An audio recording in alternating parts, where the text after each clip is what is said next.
የተባበሩት መንግስታት ድርጅት የጸጥታ ጥበቃ ምክር ቤት እየተላለፈ ያለውን ቀጥታ ስርጭት ነው የምትከታተሉት። የተከበራችሁ አድማጮች፣ የአሜሪካ ድምፅ ራዲዮ ጣቢያ ነው። የኢትዮጵያ ልዑክ አሁን ይናገራሉ። Thank you, Mr. President. Congratulations on assuming your presidency for the month of October. I would like to convey Ethiopia's best wishes in the discharge of your responsibilities. I also thank our Secretary General. Mr. President, to hide my surprise in the convening of this meeting of the Security Council, we find it incomprehensible for this august body to discuss the decision of a sovereign state exercised within the domain of international law and sovereign prerogative. There have been several instances where governments had expelled UN staff and other diplomatic envoys for so many disclosed and undisclosed reasons. Did the Council ever meet to vindicate such a decision? Not to the best of our recollection. Mr. President, we truly hoped Council members would have the insight to leave this matter to the government Ethiopia and the United Nations. At the outset, I would like to register our position that the government of Ethiopia is not under any legal obligation to provide justifications or explanation for its decisions. Excellencies, we are obliged to make reference to the basic norms of the United Nations and its humanitarian operations. The General Assembly resolution on guiding principles for humanitarian assistance 46/182 provides the sovereignty, territorial integrity, and national unity of states must be fully respected in accordance with the Charter of the United Nations. The most fundamental element of the sovereignty of the state has to do with their prerogative to determine who enters, remains in, exists in their territory. When we appeal for support and work with the UN or other humanitarian operators, we have not forgone this fundamental right. Therefore, the government will continue exercising its due right and responsibility on monitoring and screening all humanitarian operators in Ethiopia. Any suggestion to the contrary is unacceptable. As to the legality of the decision, leaving the details aside, the UN itself can be quoted for arguing decisions of persona non grata apply to the UN as well. Mr. President, when it comes to the obligation of UN staff, the rules are unequivocal. Article 101, paragraph 3 of the UN Charter provides all staff members employed by the United Nations must have the highest standards of efficiency, competence, and integrity. In the context of humanitarian operations, integrity entails adhering to principles of neutrality, impartiality, humanity, and independence. It also requires respect for the laws and police power of the host state. Furthermore, they must respect the code of conduct of UN, which, among others, provides the following.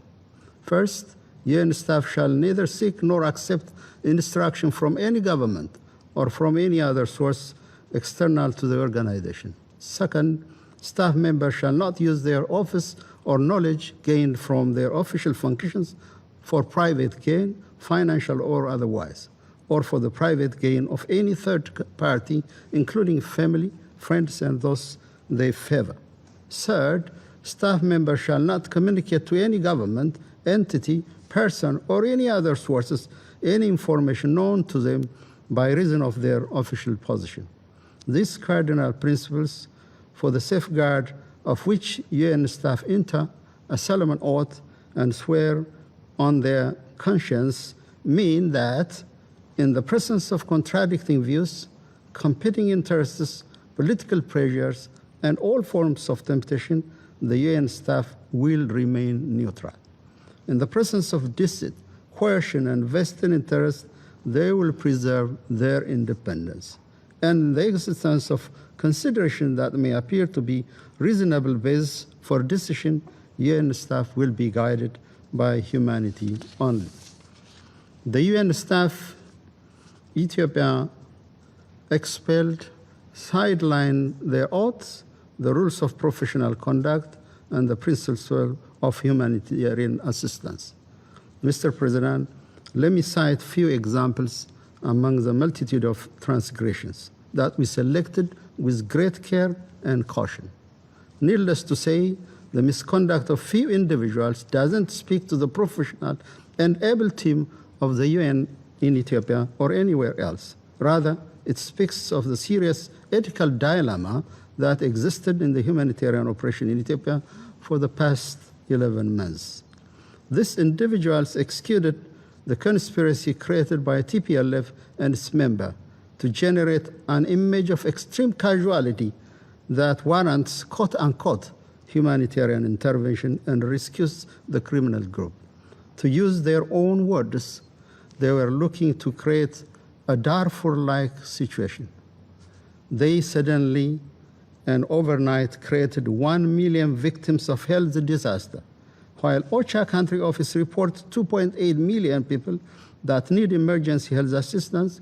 The main OCHA office was made to report 3.8 million, only because that level of inflation of misery was needed to elevate the crisis to level 3. They categorized the situation in Tigray under IPC 5, based on data collected from a region of 6 million population by a single FAO staff and interpreted by 2 UN staff that are Ethiopian and open TPLF supporters based in Rome. They assisted in fabrication of false allegations submitted to the UN Security Council as a white paper. The white paper contained unfounded allegations, including the use of hunger as a weapon, and proffered the need to apply Resolution 2417/18.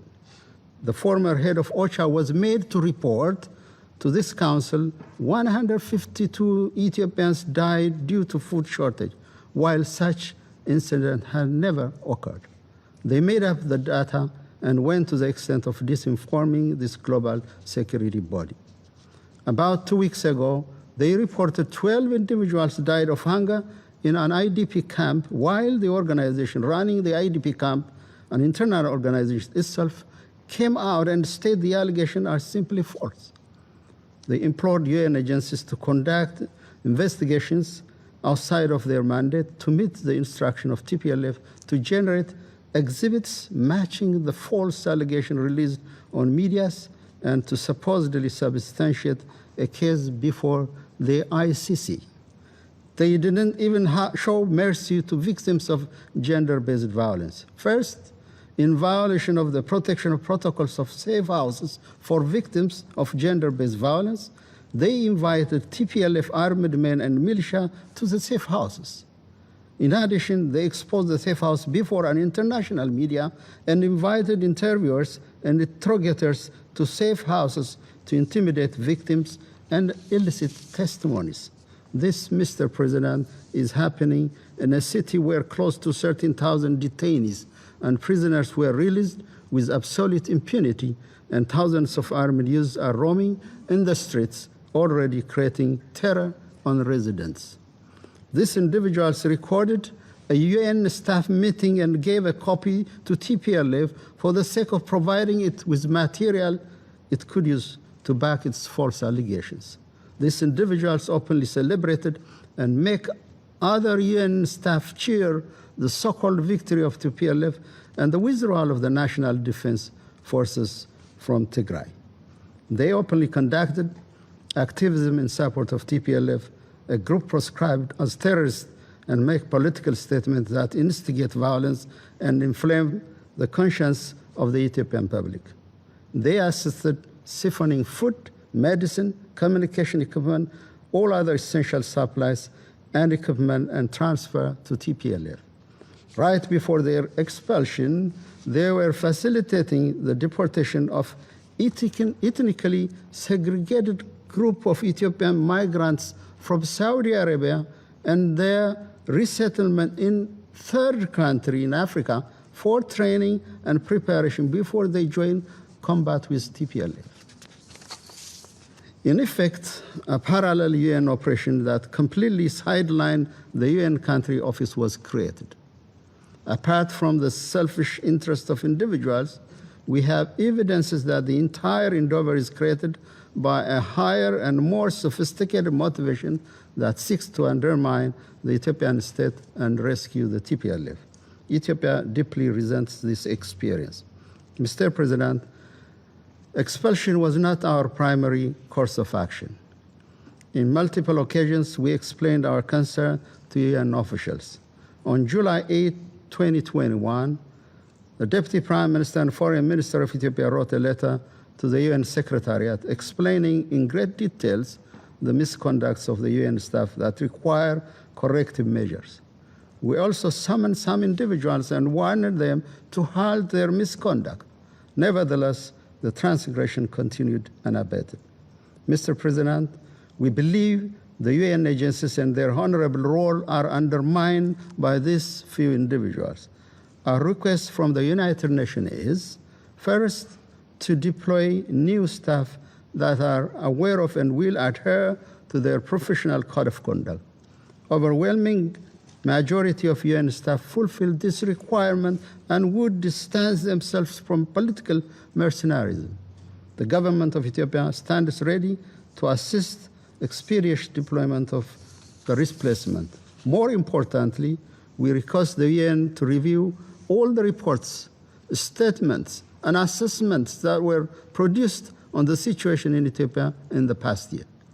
These reports and data and information they contain must be verified.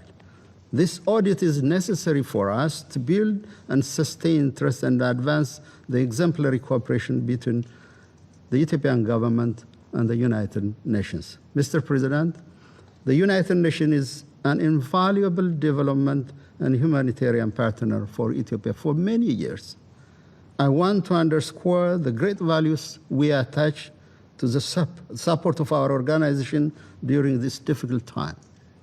We also believe majority of the UN staff we have the privilege of working with have the requisite integrity and decency. Mr. President, I would like to reassure this Council the new Ethiopian government established with the popular will and mandate of the Ethiopian people to herald peace and prosperity stands ready to work with the international community to address long-standing and current challenges. We welcome and value initiative by leaders of our region, the African Union, and the support of the Secretary General Antonio Guterres toward sustaining peace and stability in Ethiopia. We assure you that we will facilitate the visa requests. No one should doubt the Ethiopian tradition of hospitality. What we ask is respect, dignity, and honesty, open and candid discussion. We will, as we did in the past, we will always stretch our hands to all those who treat us with dignity and equality.